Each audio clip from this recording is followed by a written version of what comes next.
नमस्ते। चलिए आज एक बहुत ही जरूरी सफर पर चलते हैं। ये सफर है इंसाफ का। नए भारतीय नागरिक सुरक्षा संहिता यानी बीएनएसएस के तहत हम देखेंगे कि अदालत की प्रक्रिया अब कैसी हो गई है। तो तैयार हो जाइए, ये सफर शुरू होने वाला है। एक पल के लिए सोचकर देखिए, अगर कल को किसी पर कोई झूठा इल्जाम लग जाए तो अदालत के दरवाजे के पीछे उसके साथ क्या होगा। यह सवाल थोड़ा डरावना है ना? पर इसका जवाब जानना हम सब के लिए बहुत जरूरी है, क्योंकि यह सिर्फ एक कानूनी सवाल नहीं है, यह किसी की पूरी जिंदगी का सवाल है। तो इस पूरी उलझी हुई प्रक्रिया को आसान बनाने के लिए चलिए एक कहानी सुनते हैं। कहानी है रोहन की। रोहन, जो हमारी और आपकी तरह ही एक आम इंसान है, लेकिन वो एक झूठे केस में फंस गया है। आइए रोहन के साथ साथ चलते हैं और देखते हैं कि बीएनएसएस के तहत इंसाफ का पहिया असल में घूमता कैसे है। रोहन की कहानी का जो पहला पड़ाव है वो है आरोप पत्र, जिसे हम चार्जशीट भी कहते हैं। ये सिर्फ एक कागज का टुकड़ा नहीं है, बल्कि समझिए ये पूरे केस की नींव है। यहीं पर यह तय होता है कि केस में आगे बढ़ने लायक दम है भी या नहीं। तो होता क्या है कि जज साहब सबसे पहले पुलिस की रिपोर्ट उठाते हैं, सारे दस्तावेजों को ध्यान से पढ़ते हैं। वो दोनों तरफ के वकीलों की बातें सुनते हैं और फिर ये सोचते हैं कि क्या पहली नज़र में ऐसा लगता है कि रोहन ने कोई गुनाह किया है। अब यहां पर जज साहब के पास ना दो रास्ते होते हैं। अगर उन्हें लगता है कि मामला ज्यादा गंभीर नहीं है तो वो केस को मजिस्ट्रेट कोर्ट भेज देते हैं। लेकिन अगर मामला गंभीर है और उसकी सुनवाई सिर्फ सेशन कोर्ट में ही हो सकती है तो फिर जज साहब खुद ही आरोप तय करते हैं। और हाँ, एक बहुत ही जरूरी बात, टाइमिंग। नए कानून बीएनएसएस की धारा 251 में एक कमाल की चीज है। अब जज को पहली सुनवाई के 60 दिनों के अंदर अंदर लिखित में आरोप तय करने ही होंगे। ये इंसाफ की रफ्तार बढ़ाने के लिए एक बहुत बड़ा और जरूरी कदम है।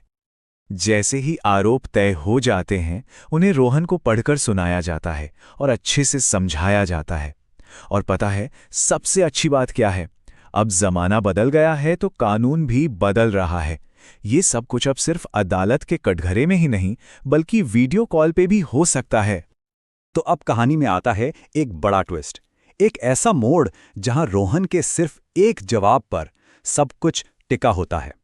यह सिर्फ एक हां या ना का सवाल नहीं है, ये वो पल है जो इंसाफ की इस लड़ाई की दिशा तय करेगा। अब जज सीधे रोहन की आंखों में देखकर पूछते हैं, क्या तुम अपना गुनाह कबूल करते हो या तुम चाहते हो कि तुम्हारे केस का ट्रायल चले? सोचिए, इस एक सवाल पर रोहन का पूरा भविष्य दांव पर लगा है। मान लीजिए अगर कोई कहता है हां मैंने गुनाह किया है, तो उसे कहते हैं प्लीड गिल्टी। और ऐसा होने पर सेक्शन 252 के मुताबिक जज के पास ये अधिकार होता है कि वो उसी वक्त उसे सजा सुना दे। मतलब केस वहीं खत्म हो सकता है। लेकिन हमारा रोहन, वो तो सच्चाई के लिए लड़ रहा है। वो हिम्मत नहीं हारता। वो साफ कहता है मैं बेकसूर हूं और मैं ये केस लड़ूंगा। और जब कोई भी आरोपी ऐसा कहता है, जैसा कि सेक्शन 253 में लिखा है, तो केस फिर अगले पड़ाव पर पहुंच जाता है। तो जैसे ही रोहन कहता है कि वो केस लड़ेगा, कोर्ट में एक नई तारीख तय हो जाती है। और यहीं से शुरू होता है असली खेल, गवाहों को बुलाने का, सबूतों को परखने का, सच और झूठ की असली पहचान का। अब सारा का सारा दारोमदार उस पक्ष पर आ जाता है जिसने रोहन पर इल्जाम लगाया है। मतलब अब उन्हें अदालत में सबूतों के दम पर यह साबित करना होगा कि रोहन ही दोषी है।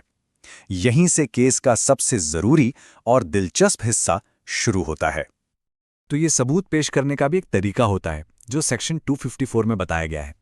पहली बात, इल्जाम लगाने वाला पक्ष अपने सारे सबूत सामने रखता है। और दूसरी, और ये बहुत दिलचस्प है, कि अब गवाहों की गवाही, यहां तक कि सरकारी अफसरों की गवाही भी ऑडियो वीडियो रिकॉर्डिंग से हो सकती है। और हां, जज चाहें तो किसी गवाह से होने वाली जिरह को बाद के लिए टाल भी सकते हैं। तो गवाहियां हो गईं, सबूत पेश हो गए, जिरह भी हो गई। अब कहानी आ पहुंची है अपने क्लाइमैक्स पर।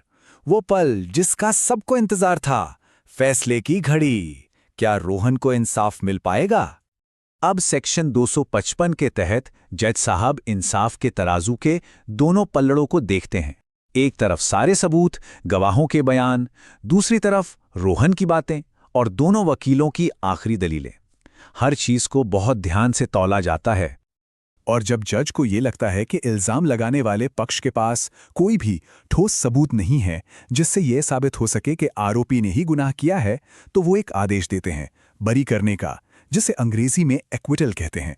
इसका मतलब है बाइज्जत रिहाई। और हमारी कहानी में रोहन के साथ यही होता है। अदालत को उसके खिलाफ कोई पुख्ता सबूत नहीं मिलता, सच की जीत होती है, रोहन बाइज्जत बरी हो जाता है। तो चलिए एक बार फटाफट से रोहन के इस पूरे सफर पर नजर डालते हैं।